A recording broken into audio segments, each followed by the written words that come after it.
अगस्त 2005 सुबह का वक्त था। ये फ्लाइट सिप्रस से ग्रीस जाने को तैयार थी। जब ये फ्लाइट उड़ी तो इस वक्त इसमें 115 पैसेंजर मौजूद थे और जहाज का अमला मिला के कुल इसमें 121 लोग मौजूद थे और इसे उड़ा रहे थे जर्मन पायलट। उनके साथ उनके को पायलट भी मौजूद थे और अटेंडेंट के तौर पर एंड्रियास जिम्मेदारी संभाल रहे थे। जैसे ही जहाज उड़ा उसके ठीक 5 मिनट बाद जहाज 12,040 फीट की बुलंदी पर पहुंच गया। इस ऊंचाई पर पहुंचने के बाद ही अचानक जहाज में एक अलार्म बजने लगा। जब इस अलार्म का पता लगाया गया तो पता चला कि ये टेक ऑफ कॉन्फ़िगरेशन अलार्म था, जिसे देखने के बाद दोनों पायलट हैरान हो गए। वो इसलिए क्योंकि टेक ऑफ कॉन्फ़िगरेशन अलार्म उस वक्त बजता है जब प्लेन ग्राउंड पर होता है और वो उड़ान भरने के लिए तैयार नहीं होता। ऐसे में 12,000 से ज्यादा की ऊंचाई पर इस अलार्म के बजने का मतलब दोनों पायलट्स को समझ नहीं आया। दोनों पायलट्स को ये समझ नहीं आया कि अब क्या करें। फिर उन्होंने एटीसी से राब्ता करने का फैसला किया। फिर उन्होंने एटीसी को तमाम तर सूरत हाल बताई। जब ये सब कुछ पायलट एटीसी को बता रहे थे तब जहाज में बहुत से अलार्म और भी बजने लग गए और उन अलार्म की वजूहात से पायलट की आवाज एटीसी को पहुंचना बंद हो गई और साथ ही प्लेन का मास्टर कॉशन अलार्म भी बजने लगा, जिसका मतलब था कि जहाज के कई सारे सिस्टम एक साथ ही ओवरहीट हो चुके हैं। पायलट की मुश्किलात में इजाफा होता जा रहा था।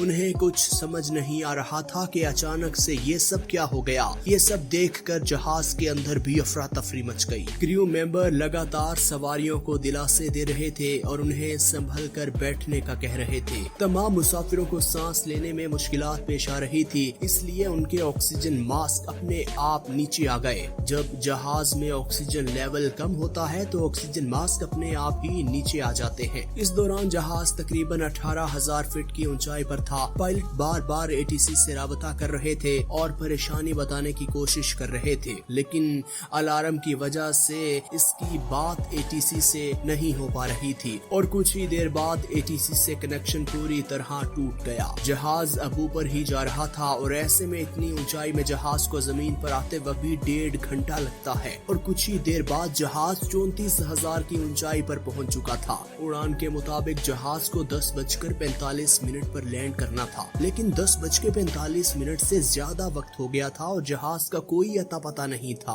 कोई हादसा पेश ना आए इसलिए एटीसी ने अपने 2 F-16 तैयारे हवा में उड़ा दिए ताकि इनको ढूंढ सके और कुछ ही देर बाद इन दोनों तैयारों ने उस जहाज को ढूंढ लिया। एक तैयारा उस जहाज के बहुत करीब आ गया ये देखने के लिए कि आखिर जहाज में चल क्या रहा है, और जेट के पायलट ने देखा कि जहाज के अंदर को पायलट की सीट में कोई बैठा हुआ है। वहीं पायलट अपनी सीट से सर नीचे करके मदहोशी की हालत में पड़ा हुआ है। फिर ये जेट तैयारा पीछे को गया और पीछे वाली विंडोज से देखा कि सवारियों की क्या हालत है, तो तमाम सवारियों का बुरा हाल था। जेट तैयारे ने कुछ ही देर बाद देखा कि एक मुसाफिर पीछे से आता हुआ पायलट की सीट पर आके बैठ जाता है। जहाज में बैठा वो शख्स और जेट तैयारे का पायलट दोनों आपस में कुछ बात करना चाह रहे थे, लेकिन वो बात कर नहीं पा रहे थे और कुछ ही देर बाद जहाज के इंजन ने भी काम करना छोड़ दिया और जहाज उल्टे हाथ झुककर तेजी से नीचे की तरफ गिरने लगा। पायलट की जगह बैठा वो शख्स उसे कंट्रोल करने की कोशिश तो कर रहा था, लेकिन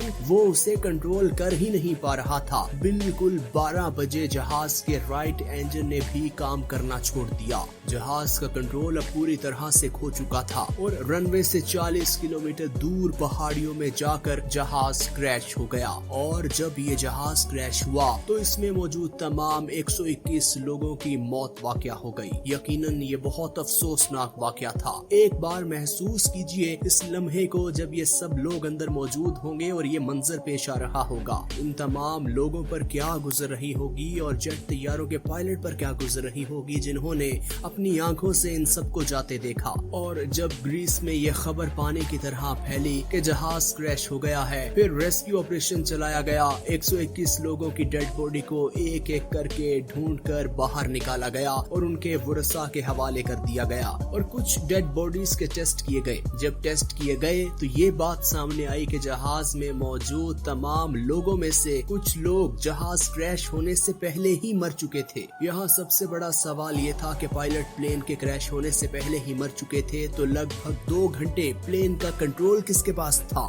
हमने वीडियो के दरमियान दौरान में एक शख्स का जिक्र किया था जो पीछे से होता हुआ पायलट की सीट पर आकर बैठा था। असल में वो फ्लाइट अटेंडेंट थे जिन्होंने 2 घंटे इस जहाज को संभाले रखा। इस शख्स ने तेजी से 5 बार मैडे मैडे कहकर बात करने की कोशिश की। इस अटेंडेंट के पास कमर्शियल फ्लाइट्स का लाइसेंस था, लेकिन इतना एक्सपीरियंस नहीं था कि बोइंग 737 इसे उड़ा सके। लेकिन इसके बावजूद भी अटेंडेंट इसे आबादी से दूर जंगल की तरफ ले गया ताकि नुकसान ज्यादा ना हो। जब तमाम तर तहकीकात की गई कि क्रैश होने की वजह क्या है, तो मालूम हुआ कि जब लेफ्ट साइड पे जहाज नीचे हुआ था तो उसके इंजन से फ्यूल खत्म हो गया था, और इसके अलावा एक और बटन भी वहाँ मौजूद था जो कि हवा का प्रेशर कंट्रोल करता है। वो बटन भी बंद था और इसके लिए ऑक्सीजन की किल्लत पैदा हो गई। एक दिन पहले ये जहाज सर्विस स्टेशन पर गया हुआ था, वहाँ इसके सर्विस की गई। सर्विस के लोगों ने इसका बटन को मैनुअल किया हुआ था और पायलट्स को भी इस बात का इल्म नहीं था। इसी वजह से जहाज के अंदर ऑक्सीजन की कमी पैदा हो गई थी और मुसाफिरों को सांस लेने में मुश्किलात पेश आ रही थी। जब सारे अलार्म बज रहे थे तो पायलट्स को समझ नहीं आ रही थी कि ये क्या हो रहा है, और पायलट का भी एक बार भी ध्यान इस बटन की तरफ नहीं गया। इस सारे बड़े हादसे के पीछे इस बटन का